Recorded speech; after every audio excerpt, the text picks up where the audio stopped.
छत्रपति वीर शिवाजी महाराज जब बहुत थक गए युद्ध करते करते, तो एक दिन स्वामी समर्थ रामदास जी के पास गए और कहा कि ये मुकुट संभालो आप, ये राजपाट आप संभालो। अरे कोणत्या दंतकथा सांगताय तुम्ही? कोणाच्या संदर्भात सांगताय? तुम्हाला लाज वाटली पाहिजे. सांगणारा तो विकृत आणि बेशरम आहेच. हा शिवाजी महाराजांचा अपमान आहे, रामदास स्वामींचा अपमान आहे. दोघांचेही अपमान हे करतायत वारंवार अशी गोष्ट सांगून. कोण हा बागेश्वर महाराज? कोण? काय इतिहास तज्ञ आहे? कोण आहे? त्याला काय अक्कल आहे? त्या भोंदू बाबाच्या किती आपण त्याला गांभीर्याने घ्यायचं एवढं महाराष्ट्राच्या जनतेला सांगायची काही आवश्यकता नाही. त्यामुळे या मूर्खाकडे दुर्लक्ष केलेलं कधी सांग. आता या काही महाराजांनी ना, मला वाटतं महाराजगिरी सोडून आता राजकारण करावं. बागेश्वर धामचे धीरेंद्र शास्त्री उर्फ बागेश्वर बाबांविरोधात सध्या संतापाचं वातावरण आहे. त्याला निमित्त ठरलंय त्यांचंच एक वक्तव्य.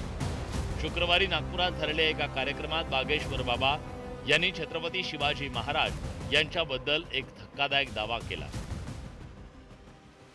छत्रपति वीर शिवाजी महाराज जब बहुत थक गए युद्ध करते करते, उनको लगा कि हम थक गए, तो एक दिन स्वामी समर्थ रामदास जी के पास गए और उन्होंने अपना मुकुट उतारा और कहा कि हमने बहुत लड़ाइयाँ लड़ ली, बहुत युद्ध कर लिया, अब कृपा करो कि अब हमें बहुत लड़ना नहीं, अब एक बड़ी दया करो, ये मुकुट संभालो आप, ये राजपाट आप संभालो, आपकी आज्ञा से ही हम चले, अब हमसे चला नहीं जा रहा, अब हमसे युद्ध लड़ा नहीं जा रहा। मुस्कुराते हुए स्वामी समर्थ रामदास भगवान ने कहा, ठीक है, हमें स्वीकार है।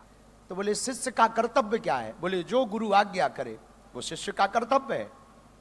तो स्वामी समर्थ रामदास जी ने मुकुट उठाया और उनके सिर पर रखा, बोले आज से मेरा राज्य है, मैं चलाऊंगा, पर आज्ञा तुम्हें है, तुम्हें संचालन करना है।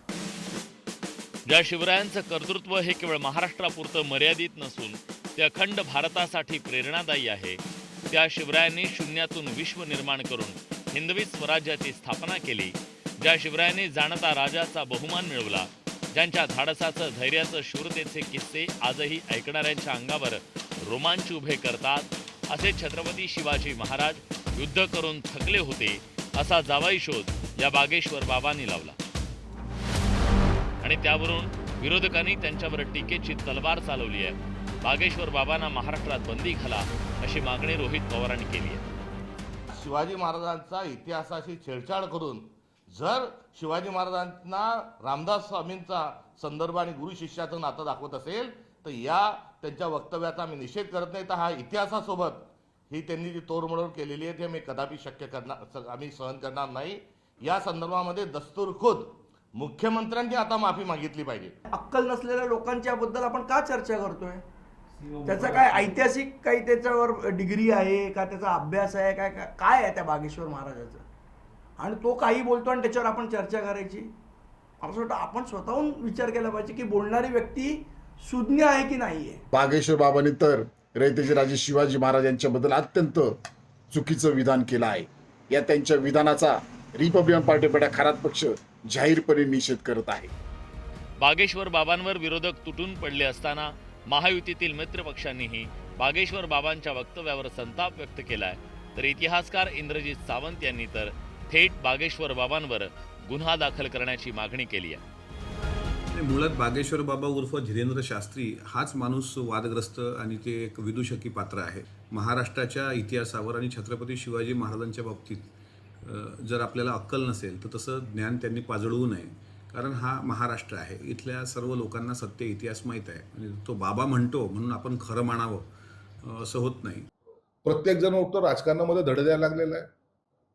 शिवाजी महाराज थकले होते, तुम्हाला माहिती ते थकले होते. मग तो टोप काढल्यानंतर लगेच देऊन टाकला रामदास स्वामीकडे. काही कथोकल्पित कहाण्या करणं या महाराजांनी थांबवल्या पाहिजे.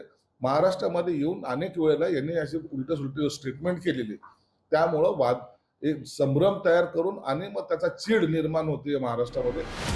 छत्रपती शिवाजी महाराज यांच्याबद्दल बागेश्वर बाबांच्या दाव्यानं राजकीय वर्तुळात चर्चांना उधाण आलंय. मुख्यमंत्री फडणवीसांनीही आपली भूमिका स्पष्ट केली आहे. बागेश्वर बाबा जे बोलले तसा उल्लेख इतिहासात नाही असं फडणवीसांनी स्पष्ट केलंय. जे काही महापुरुष असतात त्या महापुरुषांबद्दल अनेक लोककथा तयार होतात. वेगवेगळ्या राज्यांमध्ये वेगवेगळ्या प्रकारच्या लोककथा असतात. आपल्याला माहिती आहे रामायण आणि महाभारताच्या संदर्भात अनेक लोककथा आहेत. त्या सगळ्याच इतिहासावर किंवा त्या ठिकाणी परिस्थितीवर अवलंबून अशा पद्धतीच्या त्या ठिकाणी तयार होत असतात किंवा झालेल्या आहेत.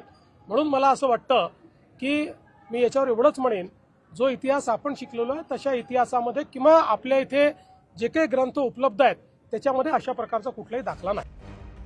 महापुरुषांविषयी वादग्रस्त विधान करणारे बागेश्वर बाबा हे काही पहिले नाही.